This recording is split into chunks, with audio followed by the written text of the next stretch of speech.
ស៊ូស្ដីបងប្អូនអរគ្នាឥឡូវនេះមកប្រាប់បងប្អូនអរគ្នារបៀបលេងហ្គេមខ្មោចដោយដាក់ម៉ូដបាទឥឡូវនេះខ្ញុំមកបរៀនបងប្អូនអរគ្នារបៀបដាក់ឲ្យវាបានកាក់ច្រើនណាបងប្អូនហើយពេជ្រច្រើនអញ្ចឹងណាហើយបងប្អូនអរគ្នាលេងទៅស្រួលមិនអាប់ច្រើនទេអញ្ចឹងបងប្អូនអរគ្នាទៅការចូលអានេះព្រោះវាមានSS នេះបងប្អូនអរគ្នាបាទ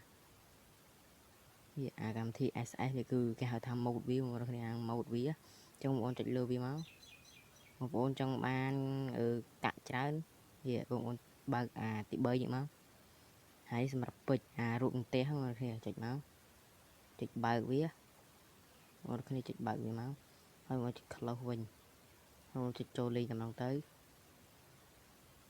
នេះគឺយើងចូលលេងហើយចូលចុច progress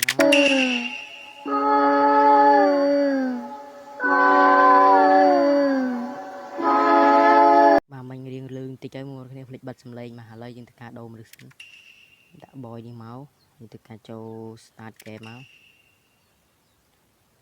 បាទចុច Chris មកបងប្អូនគ្នាបាទខ្មោចនេះលោទៀតឥឡូវយើងទៅការឡើងទៅលើ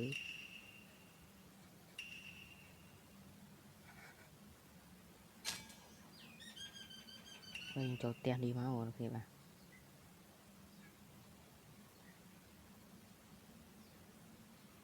ចូលផ្ទះនឹងតែម្ដងទៅ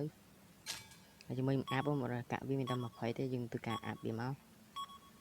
ចាំវា25យើងទៅការអាប់វាមកនេះឡើង999អស់លេខសិនលេខ9ទាំងអស់អូនទៅការអាប់ទេមក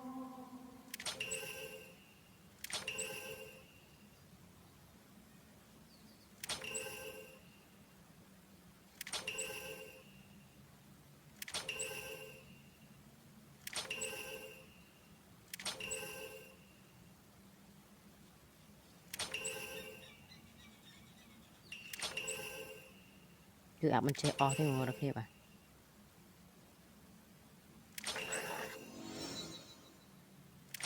នេះអស់ត្រូវអាទ្វារមីហ្នឹងហើយបងប្អូនគ្នាបាទដាក់ upgrade ហ្នឹង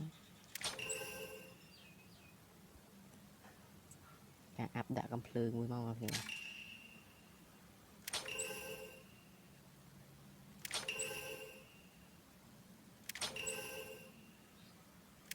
ចេះអស់ប៉ុណ្ណឹងហើយនេះការដាក់នេះមួយទៀតមកគឺគេឲ្យយើងអាប់នេះរូបផ្ទះបាននេះបានយើងអាចឲ្យកំភ្លើងទៀតបានបងប្អូនគ្នាបាទតែខានវាចឹងណាបងប្អូនមិនអាប់កន្លែងនេះមួយទេកំភ្លើងវាយើងដាក់មិនបានទេបងប្អូនគ្នាបាទជាមួយខ្ញុំដាក់កំភ្លើងដល់ម្រាមដៃហើយដល់ក្របភ្នែកហើយទៅការអាប់អានេះទៀតមកឃើញគឺវាឲ្យយើងឡើងទៀតងាប់បាត់ហ្នឹងបងប្អូនគ្នាបាទគឺកំភ្លើងគឺមានកម្លាំងខ្លាំងបងប្អូនគ្នាបាទអញ្ចឹងវីដេអូយើងមានតែប៉ុណ្្នឹងទេជួបគ្នានៅវីដេអូក្រោយទៀតបងប្អូនគ្នាបាទវីដេអូហ្នឹងគឺសំខាន់មែនទែនសម្រាប់អ្នកលេងហ្គេមខ្មោចបងប្អូនគ្នាគឺយើងការបើកអាពីហ្នឹងមកមិនបើកច្រើនទេក្រើមកនេះស្អីរ៉េកហ្នឹងគឺឈោរ៉េកបងប្អូនគ្នាច្រឡំគឺសម្រាប់ប៊ីសាច់ហ្នឹងវាយទៅលឺក្រងហូតបងប្អូនគ្នាហ្នឹងគឺមិនបាច់បើកទេគឺស្អីspeed ហ្នឹងគឺមិនបាច់បើកដែរគឺវាខ្មោចវាដើរលឿនអញ្ចឹងវាយយើងចាប់ងំបងប្អូនគ្នាបាទអញ្ចឹងវីដេអូយើងទៅមានតែប៉ុណ្្នឹងទេជួបគ្នានៅវីដេអូក្រោយបាយបាយបងប្អូនគ្នាបាទ